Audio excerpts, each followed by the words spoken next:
Bitalo, Kasule aziikiddwa Maziga, wuuno omwana we gw'alese bambi. Aba NUP bakubiddwa bubi nnyo e Kayunga so ng'ate Susan Makula alangidde abamuvuma. Kale ago n'agasingawo g'oba olindirira mu bujjuvu. Nsubire nti muli bulungi mikwano gyange mujye baleka egyo gyonna gye mutussako engalo mwe bayita mu bizibu eby'enjawulo mbasaasirako nsanyukirako mmwe mwenna abatusse ku buwanguzi abakuziza amazaalibwa olunaku olwaleero mbagaliza amazaalibwa amalungi ag'essanyu mbagaliza mirembe mbagaliza buwanguzi mikwano gyange mwe bafiiriddwako abantu bammwe nsaba emyoyo gy'abagenzi Katonda gy'omuzza emirembe ate era bambi bw'atyo agiramuze ekisagumya emitima abako ab'enganda ssaakate n'ab'emikwano amanyenzo Omumbejja Aisha Nassolo mpya yakaneyungako olunaku olwaleero njogera okujjukiza mukwano gwange nti wano ofuna updates nga gega mawulire agagenda maaso mu ggwanga lyattu Uganda ku ba celebrities baffe bonna aba wano ssaakate n'abo abali wabweru w'eggwanga ennaku ezimu tubeera wano of course twebulirira ku nsonga ezitali zimu kale n'olwekyo munaye ngenda kusaba kintu kimu subscribe nga teekako akadde kukakasa tojja kwejjusa era ng'obutakumalira budde ngenda kubeera ati ntandikirawo nagandese essaawa eno yennyini era nga bambi ngenda tandika n'amawulire ag'ennaku bwe bityo ate ebyagenze maaso e Kayunga ffenna twabitegedde omukyalo oyo ate yabadde yeesimbyewo ku bwa ssentebe ate bw'ekitundu ekyo eky'Ekayunga omukyalo ono nakwedde ebambi yakubiddwa bubi nnyo ssaakate n'aba NUP abalala Bobi Wine ssaako ne famire ye yonna bo ate babakozeko kye bayita house arrest oba kye twandiyise omuntu okusiba naye nga bakusibidde waka poliisi yeetoolodde amaka ge ffenna ebyo twabitegedde bulungi takkirizibwa kubeera ng'ate afuluma ate nga bambi yabadde ayina okubeerayo naye tebamukkiriza kuseetula kigere kijja waka nga tebakkiriza muntu yenna ayingira mu maka ge ssaakate n'okufuluma wabula ate kyekyabadde Kayunga n'ono yennyini bambi kandidate yabadde yeesimbyewo omukyalo ono nakwedde naye yakubiddwa bubi nnyo nga w'omulaba Honorable Zaake ssaakate n'abantu abalala bambi bayisiddwa bubi nnyo nnyini ddala so munaye ebyo bigenda mu maaso mu ggwanga lyattu Uganda twongere okubeera ng'ate twesabira otherwise dictatorship yeesusse dictatorship mu Uganda esukidde ddala naye nga mikwano gyange byate ebigenze mu maaso mu kitundu ekyo eky'Ekayunga si byangu mukwano gwange n'akamu n'akeddagala so nga ate eyo nayo tuvuddeyo ffenna twakitegedde bulungi sibambi omukulu ono ayitibwa Kasule bambi oba ye abadde yeeyita Kachule eyakola nnyo erinnya ate ku Bukedde TV mu programu eyo abanoonya ssaakate ne ku channel eyo ate eya SB4 Media tugguse ensonga ebambi olw'engeri nti bambi abantu bamwagala nnyo olw'enjogera ye n'ebintu ebirala bingi nnyo bingi ddala ffenna twakitegedde bulungi nga bambi we yavudde mu bulamu bw'ensi eno olunaku olw'eggulo bw'atyo bambi nakkirira ezzira kumwa ennyindo gye zirembekera mukoka kati no munaye we twogera amaze okuziikibwa ate olunaku olwaleero era tusaba omwoyo gw'omugenzi Katonda bambi agw'omuze emirembe ate era bw'atyo agulamuze ekisa yongere okugumya bako ab'enganda ssaakate n'ab'emikwano embeera tebadde nnungi n'akamu n'akeddagala era nga bambi alese n'omwana we bambi mulenzi muto alese omwana so bambi mukwano gwange embeera si nnungi n'akamu ngenda kuba nkulekerako vidiyo eno ate bambi olabe omwana we yenkana atya bambi naawe oba oliawo osobole okubeera ng'ate otegera ebigenda mu maaso so bambi alese omwana alese omukyala si byangu n'akamu naye nga byebyo ebigenda mu maaso eruuyi eyo wabula ate ngenda kuba nkulekerako ne vidiyo still ey'omukyala ono Susan Makula ate wa Bujingo ffenna gwe tumanyi obulungi ono munaye yavuddeyo ate wali n'alyoka alangira abo bonna abagenda mu maaso n'okubeera ng'ate bamuvuma nti bannange ye gwe muvuma ali bulungi talina kimubanja kwegamba buli kimu ekikye kwegamba kiri bulungi kiri mulaala naye gwe amuvuma oba oliawo n'eddata olumwakubula oba oliawo n'ekyokulya tokirina kale kwegamba bingi nnyo bingi ddala byayogedde naye ng'ate nga we bagamba nti lubale w'omulamu tasamirirwa ate era bw'atyo n'akuddira mu luyimba taluwoomya kamukulekereko omwewulirireko enda kulekera ko vidiyo 2 olaba omwana bambi wa Kasule gwalese ssaakate ne Susan Makula ng'alangira abo abamuvuma toseetuka ngenda kuba nti nkomawo n'amawulire amala mangi nnyo mangi ddala nkwagala nnyo nkwagalira ddala akunkumira atakumira mpeera mukwano gwange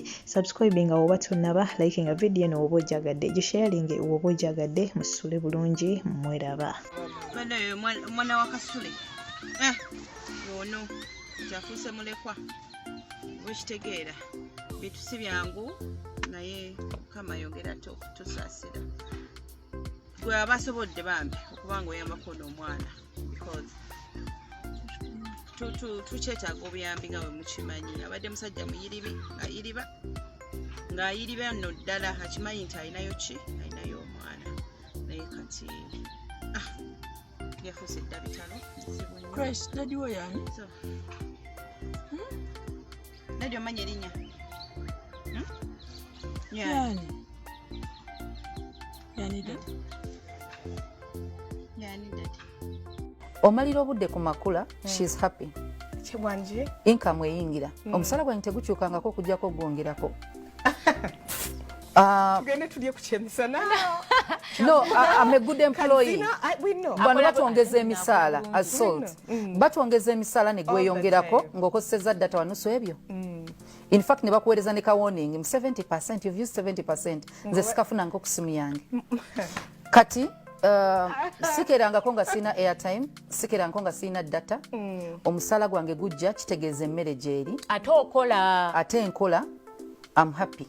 Happily married. Kati minding Makula's business teyongerako income yo, teggulira data, teyina kyekugattako. Waliwo abantu nno beŋŋamba nti bali ku YouTube bafuna ssente nga banvuma. Go ahead ofune ssente. My cup overflows. Naye essente ogenda zikozesa ng'ozifunye mu mbeera. Bwe nva ku Makula minding Auntie Sue's business. You're wasting your time. Time yemu eya Auntie Sue eyamakula ngikoleramu nze ebyange.